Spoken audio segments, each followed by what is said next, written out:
Welcome friends. Next scene में Roger mention का dining room का सीन दिखाया जाता है। ड्यूक रोजर कहते हैं, ग्रैंड ड्यूक रोजेट अपने नए समर हाउस में एक बैंक्वेट का आयोजन करेंगे।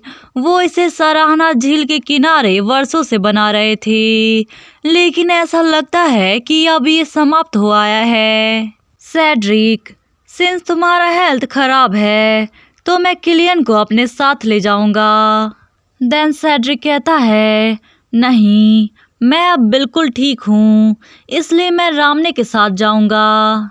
देन तभी एलिना कहती है, मुझे खुशी है कि हर कोई एक साथ जा सकता है। ग्रैंड ड्यूक का बैंक्वेट प्रसिद्ध रूप से असाधारण है और मुझे पूरा यकीन है कि हम सभी का वहाँ पर अच्छा समय बीतेगा। देन तभी ग्रैंड डचेस कहती है, हाँ बिल्कुल, कैरेज से 1 घंटे से अधिक समय लगता है और हमें ये सुनिश्चित करना होगा कि हम वहाँ पर समय से पहुँच जाएं। और जब हम इस टॉपिक पर हैं तो कुछ ऐसी बातें हैं जिससे हमें सावधान रहना चाहिए।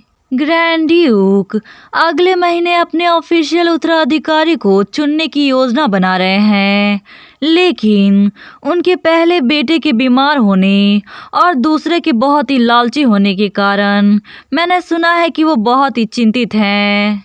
यदि संभव हो तो उनके उत्तराधिकारियों के बारे में बात करने से बचे। मुझे लगता है कि ये सबसे अच्छा होगा यदि आप उनके बेटों से बात करते समय भी इस चीज़ का उल्लेख न करें। देन किलियन कहता है, मैं समझता हूँ, ये निश्चित रूप से एक सेंसिटिव टॉपिक है। एंड राम ने मन में कहती है, 2 बेटे उत्तराधिकारी बनने के लिए कॉम्पिटिट कर रहे हैं, बिल्कुल इस फैमिली के सिचुएशन की तरह। हमारे कॉन्ट्रैक्ट की शर्त सेड्रिक के ड्यूक की उपाधि थी और इसे प्राप्त करने का शर्त हमारी शादी बनाए रखना था। अब जब हम अच्छी तरह से घुल मिल रहे हैं तो वर्तमान में ड्यूक के साथ बातचीत शुरू करना संभव होना चाहिए। अपनी वाइफ के साथ रहना जिसे आप पसंद नहीं करते, जब आप किसी दूसरी लेडी को पसंद करते हैं तो सेड्रिक के लिए भी ये मुश्किल रहा होगा। मुझे उससे पूछना चाहिए।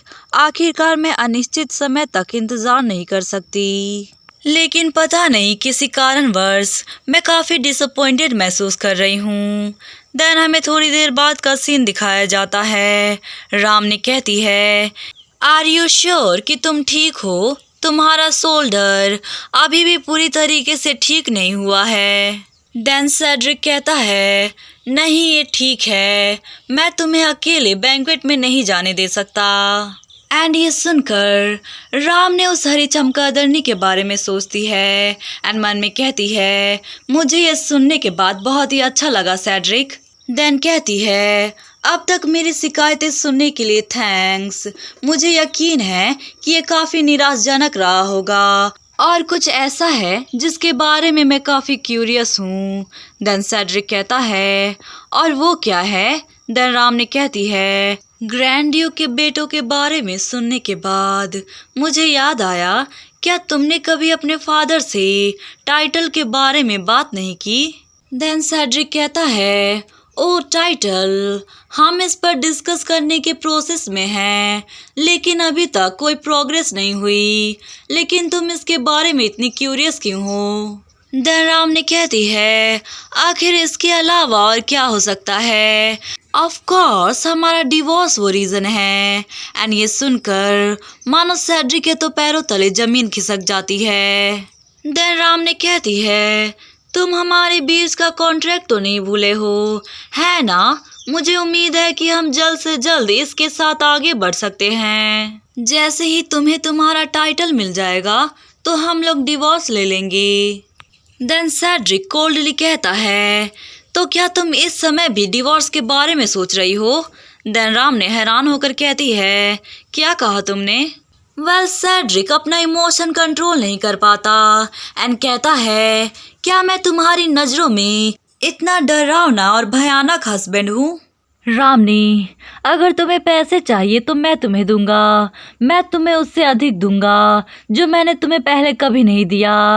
देन राम ने हैरान होकर कहती है, नहीं, मेरा मतलब ये नहीं था। तुम एलिना को पसंद करते हो है ना?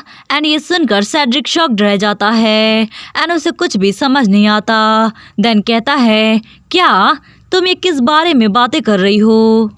एंड सेड्रिक के मुंह से ये बातें सुनकर राम ने हैरान रह जाती है एंड हमें बताती है जिस नॉवल में मैं रिबोर्न हुई हूँ उसका नाम the blue flower at Dukes estate है।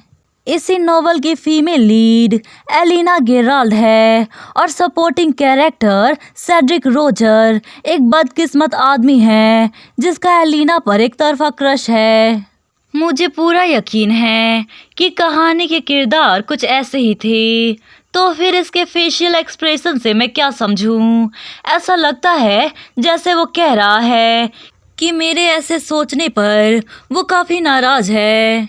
देन तभी सेड्रिक कहता है एलिना किलियन की लवर है। देन राम ने घबराते हुए कहती है, ओह हाँ, मैं माफ़ी चाहती हूँ। देन सेड्रिक कहता है, और वो मेरे लिए एक छोटी बहन की तरह है, हम एक साथ बड़े हुए हैं। देन राम ने कहती है, ओह हाँ बिल्कुल, और मुझे उसे पसंद करने के लिए एक भी कारण नहीं है। एंड ये सुनकर राम ने मानो सदमे में चली जाती है। देन सेड्रिक कहता है, हम दोनों सिर्फ एक अच्छे दोस्त हैं। एंड ये सुनकर राम ने मन में कहती है, मिस राइटर, क्या आपके नोवेल के कैरेक्टर पगला गए हैं? देन नेक्स्ट सीन में हमें रोजेट समर हाउस का सीन दिखाया जाता है। सभी रोजर फैमिली ग्रैंड ड्यूक के बैंक्वेट समारोह में आए थे। उस दिन की बातचीत के कारण मुझे अच्छी नींद नहीं आई। मैं बहुत ही शर्मिंदा हूँ। मैं क्या करूँ? अगर इसके बारे में सोचती हूँ तो ये दुनिया नोवेल से बिल्कुल अलग है। एंड वो शर्मिंदा होकर मन में कहती है, आखिर मुझे ऐसा क्यों लगा कि सेड्रिक को एलिना पर क्रश है? रुको, इसका मतलब सेड्रिक का अब तक का बिहेवियर वो सब नाटक नहीं था। एंड ये सोचकर ब्लश करने लगती है एंड खुद से कहती है, नहीं, इतनी अजीब बातें सोचना बंद करो राम ने। एंड सेड्रिक से कहती है, वो गार्डन वास्तव में काफ़ी सुंदर है। रोजर एस्टेट की तुलना में यहाँ अधिक प्रकार के फूल भी हैं। देन सेड्रिक कहता है, हाँ वो तो है, लेकिन तुम मुझे इन गार्डन के सभी फ्लावर से कई अधिक खूबसूरत लगती हो राम ने। एंड राम ने ये सुनकर शॉक्ड हो जाती है एंड मन में कहती है, ये इतना अजीब एक्ट क्यों कर रहा है? एंड राम ने दूसरी तरफ फेस करते हुए कहती है, ओह हाँ, तुम्हारा थैंक्स। एंड डचेस रोजर का रिएक्शन देखने लायक था। एंड राम ने मन में रोते हुए कहती है, ओह गॉड, मुझे भ्रम में रहना बंद करना होगा। क्या ऐसा कोई तरीका नहीं है जिससे सेड्रिक मुझे पसंद करे? ये केवल एक पल के लिए था, लेकिन मैं अभी भी गलतफहमी में मूर्ख बनी हुई हूँ। एंड सेड्रिक रामने को हैरान होकर देखता है एंड मन में कहता है, आखिर मैं इसके रिएक्शन से क्या समझूं? रामने ने मेरे और एलिना के रिश्ते को गलत समझा, इसलिए मैं उससे और ज़्यादा स्ट्रेट फॉरवर्ड होना चाहता था। देन हमें पास्ट का सीन दिखाया जाता है। रोबर्टो पूरे जोश में कहता है, मास्टर, आपको इस बुक में जैसा बोला गया है बिल्कुल वैसा ही करना है। एंड सेड्रिक हैरान होकर कहता है, क्या मुझे सच में ये सब करना होगा? देन रोबर्टो कहता है, हाँ बिल्कुल मास्टर, ये आशिकों के लिए बेस्ट सेलर बुक है, क्योंकि इसमें 101 तरीके हैं कि हम किस तरीके से लेडीज को सेड्यूस कर सकते हैं। देन हमें प्रेजेंट का सीन दिखाया जाता है। सेड्रिक मन में कहता है, उसका रिएक्शन मेरे एक्सपेक्टेशन से बिल्कुल अलग है। एंड राम ने मन में कहती है, मुझे वास्तव में इन भ्रमों से बाहर आना होगा। वेल, दोनों के माइंड में कुछ अलग ही ख्यालात पक रहे थे। देन नेक्स्ट सीन में हमें रोजेट समर हाउस का अंदर का सीन दिखाया जाता है। ड्यूक रोजेट कहते हैं, मैं आज अपनी उपस्थिति से हमें सम्मानित करने के लिए सभी को बहुत बहुत धन्यवाद देता हूँ। देन एलिना के पास एक पर्सन आता है एंड एलिना कहती है, मुझे लगता है कि तुम एक अच्छी योजना के साथ आए हो। देन वो पर्सन कहता है, तुम्हारे पास निश्चित रूप से उस पर्सन को कहने के लिए बहुत कुछ है जिसने बहुत ही एरोगेंट तरीके से काम लिया। ये पर्सन और कोई नहीं सियोन होता है एंड कहता है, क्या तुम जानती हो कि तुम्हारी गंदगी साफ करना कितना कष्टदायक था। देन हमें पास्ट का सीन दिखाया जाता है। एलिना कहती है, अगर तुम्हारे पास कुछ कहने को है तो जल्दी कहो, लोगों को हम पर शक होगा। देन सियोन कहता है, ठीक है, मैं तुम्हारे साथ स्ट्रेट फॉरवर्ड रहूंगा। देन सियोन कहता है, क्या तुम पागल हो गई हो? तुम किसी को इतने सारे लोगों के सामने तीर चलाने का आदेश कैसे दे सकती हो? बस उसे डराना और रोजर स्टेट से बाहर तक उसका पीछा करना था। हम बस इसी पर सहमत हुए थे। एन चिल्लाते हुए कहता है, अगर लोगों को पता चल जाता कि राम ने एक मेयर्स है तो मेरे फादर और मुझे उसे शरण देने के लिए मार दिया गया होता। क्या तुम जानती भी हो कि तुम्हारे कारण मेरे फादर ने मेरे साथ क्या किया? देन एलिना कहती है, ये काफ़ी अजीब बात है ना? मुझे लगा कि तुम अपनी सिस्टर को बहुत ही तुच्छ समझते हो। उसे वापस मैनर में भेजना या उसे मार डालने में कुछ ज़्यादा फर्क नहीं है ना? क्या ऐसा हो सकता है कि तुम उसे पसंद करने लगे हो क्योंकि वो तुम्हारी फैमिली है? देन सियोन इरिटेट होकर कहता है, हाँ, हर कोई किसी को सिर्फ इसलिए नहीं मारना चाहता है क्योंकि वो उससे नफरत करता है। असल बात ये है कि मैं उसे नहीं मार सकता। अगर फादर उस आवारा के बारे में बहुत ज़्यादा नहीं सोचते तो मैं उसे पहले ही मार चुका होता। देन एलिना कहती है, क्या ऐसा है? लेकिन ये एक विशेष उपाय था क्योंकि मैंने उसे रोज गार्डन इंसिडेंट में फंसाया एंड इवन उसे डुबाया भी और उसके टी में पॉइजन भी दिया। इसके बावजूद भी मानो उसे कुछ भी फर्क नहीं पड़ रहा है। एंड ये सुनकर सियोन कहता है, हाँ बिल्कुल, इसके अलावा वो हाल ही में बहुत ही शरारती बिहेव कर रही है। मुझे नहीं पता कि उसे क्या हो गया है। तो फिर ये कैसा रहेगा? ग्रैंड ड्यूक रोजेट ने कहा है कि वो अपने समर हाउस में एक बैंक्वेट का आयोजन करेंगे और वो भी झील के किनारे होगा। उसकी कमजोरी पानी है तो उसे निपटाने के लिए वो जगह एकदम परफेक्ट है। देन एलिना कहती है, क्या तुमने अभी नहीं कहा था कि तुम उसे नहीं मार सकते? देन सियोन कहता है, मैंने कहा था, लेकिन खिलौने तभी अच्छे लगते हैं जब आप उनके साथ खेल सकते हैं। अगर वो अपनी जगह भूल गई है तो मेरे लिए यही बेहतर होगा कि मैं अपने फादर को बताए बिना काम करूं।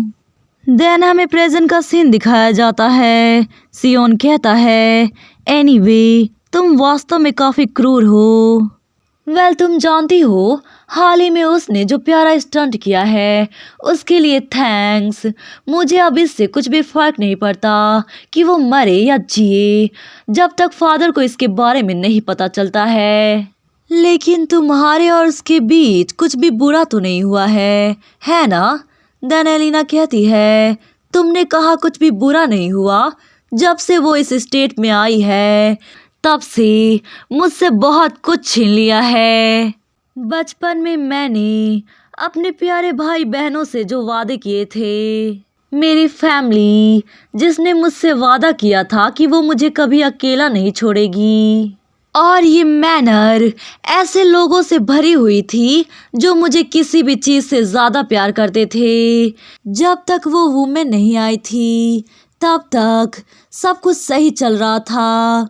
लेकिन कोई बात नहीं, मैंने अब अपना मन बना लिया है। अब से मैं किसी को भी मुझसे कुछ भी नहीं लेने दूंगी।